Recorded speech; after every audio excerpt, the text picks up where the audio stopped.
How do you approach video in your marketing, and how important is it? Well, they say a picture is worth 1,000 words.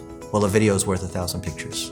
And video is now key. Everything in terms of engagement, all the new mobile messaging apps that are out there around video. So the question is, how do you create video in a way that's effective? And that means taking things that would look like word of mouth, because customers are talking about your stuff, because you have partners that are sharing information, and you're using video to replicate what an in-person experience would be like. I believe video is very important, and not just for that 18 to 34-year-old set, it's everybody. It's, am I left brain or right brain? How am I consuming information? And in small and medium-sized business, I think sometimes they get intimidated by the thought of video, yet, down home, flip your phone, people can relate to that. So it's gonna keep becoming more and more important and more relevant. How important is video in your marketing strategy? Oh, baby. Brian Halligan, our CEO, says 50% of your content should be in video. 50%. So it's another one where you think it's like 5 or 10%, and you're like, no. In 2017, people love video. They love small snippets. They love larger kind of things.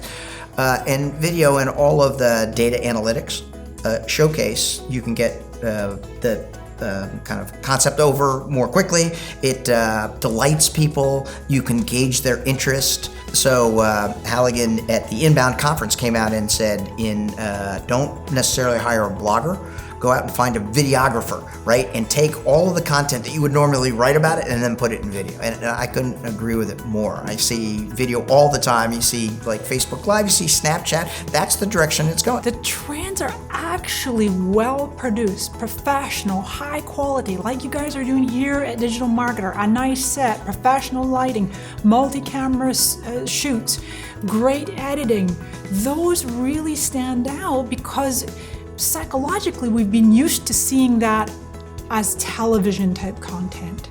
So even though there's a place for organic selfie type content on our phones, the content and video that's standing out is very well produced.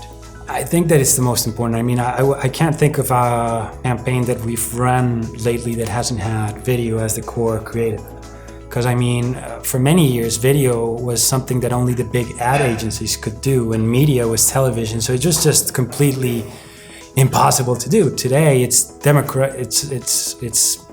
something that everybody can do. Just figure out a way to make a good video, and then just serve it to 1 billion people. And video is always going to be more engaging than images if you do it right.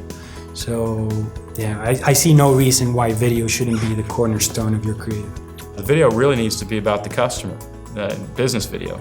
It needs to be about what that customer wants, what their problem is getting what they want, how that problem is making them feel. Then you pivot to you and how you can help them overcome that challenge. But the whole narrative is really about them. It doesn't mean that you can't be on the video 90% of the time. What I'm talking about is the difference between the hero in a story and the guide. And I always say the brand needs to position themselves as the guide. And yet, you look at a movie like Mary Poppins, and the movie is about the guide, not the hero. The hero is the father. He's not on screen a whole lot, but he's the hero who has to overcome a challenge in order to transform. That's the definition of a hero. So there's been this trend towards short form video, as there's been a trend towards consumption times on the internet going down. Like we carry these mobile devices around with us. People are consuming in shorter and shorter periods of time. And yes, short form video is great. Short form video works to get people's attention. However, once you have someone's attention, long form content is what converts. And I think a lot of people are kind of sleeping on long form video content. And we've sort of had this in 2016 agenda to introduce more long form video content into our business. I'm talking 5-minute, 10-minute, 15-minute, 45-minute video pieces that are based around story, that are based around brand, that are based around product benefits. And we've seen a significant increase in conversion in our email sequences and our advertising as we include the conversion asset of long form video back into our business.